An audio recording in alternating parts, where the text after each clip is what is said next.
108 वर्ष की बुजुर्ग महिला के साथ जो हुआ उसे देखकर डॉक्टर भी अपने आंसू रोक नहीं पाए। मन में एक ही सवाल था कि उम्र के जिस पड़ाव में मामूली जख्म भी नहीं भरता, वहां जमुना देवी ने 2 दिन तक उस भयानक पीड़ा को कैसे बर्दाश्त किया होगा। रविवार रात जयपुर में इस घटना के बारे में जिसने भी सुना वो सिहर उठा और लोगों के मन में बस एक ही बात चल रही थी कि दुश्मन के साथ भी कभी ऐसी घटना न हो जो जमुना देवी के साथ हुआ।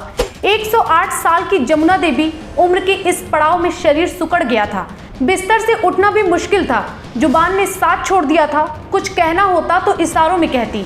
बेबसी इस कदर कि जब हत्यारे ने महज 1.5 किलो चांदी के कड़ों के लिए उनके दोनों पैर चॉपर से काट कर शरीर से अलग कर दिए तो भी उनकी आवाज नहीं निकली।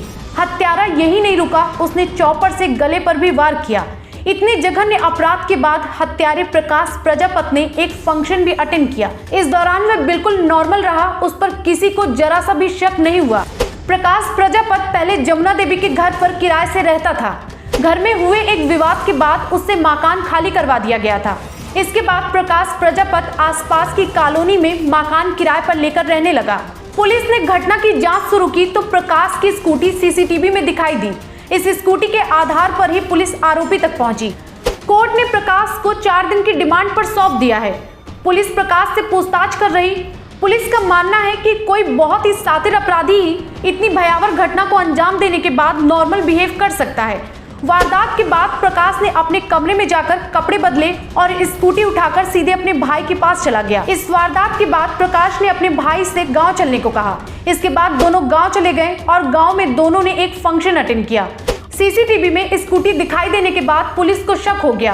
पुलिस ने मदन को फोन किया और प्रकाश के बारे में पूछा। मदन ने कहा कि प्रकाश साथ में है। जब पुलिस ने प्रकाश से बात कराने को कहा तो प्रकाश फोन पर आने के लिए आनाकानी करने लगा। इस पर पुलिस का शक यकीन में बदल गया। पुलिस ने कई बार मदन को फोन किया और प्रकाश से बात कराने को कहा, मगर प्रकाश फोन पर आने को तैयार नहीं हुआ। इससे उसके भाई मदन को भी प्रकाश पर शक होने लगा। उसने प्रकाश से पूछा कि पुलिस फोन क्यों कर रही है। इस पर प्रकाश ने बात टाल दी। इसके बाद पुलिस टीम ने गांव में उसके घर की घेराबंदी शुरू कर दी। दोनों भाइयों को दबिश देकर पकड़ लिया और रात को सीधे गलता गेट थाने लाकर पूछताछ शुरू की। पुलिस की शक्ति के बाद भी प्रकाश नहीं टूटा। इसके बाद उसके भाई मदन पर कार्रवाई की गई तो मदन ने भावुक होकर कहा कि तूने जो किया है वो बता दे। इसके बाद प्रकाश ने पुलिस के सामने अपना गुनाह कबूल किया। जमुना देवी की हालत देखकर डॉक्टर भी भावुक हो गए थे। उन्होंने कहा कि बहुत ही भयानक दृश्य था, रोंगटे खड़े कर देने वाला। मेरे पास शब्द नहीं है बयां करने के लिए। एक डॉक्टर होते हुए भी ये मेरे लिए बहुत मुश्किल था। अगर कोई इंसान है और वो दिल रखता है तो हो ही नहीं सकता कि वो इस अपराध को देखने के बाद सिहर न जाए। जमुना देवी अपने दर्द पर खुलकर रो भी नहीं सकती थी।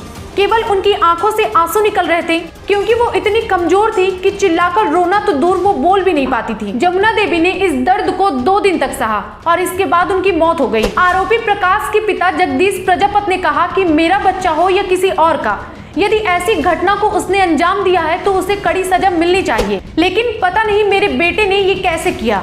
इस पूरी खबर पर आप क्या राय रखते हैं कमेंट बॉक्स में जरूर बताएं।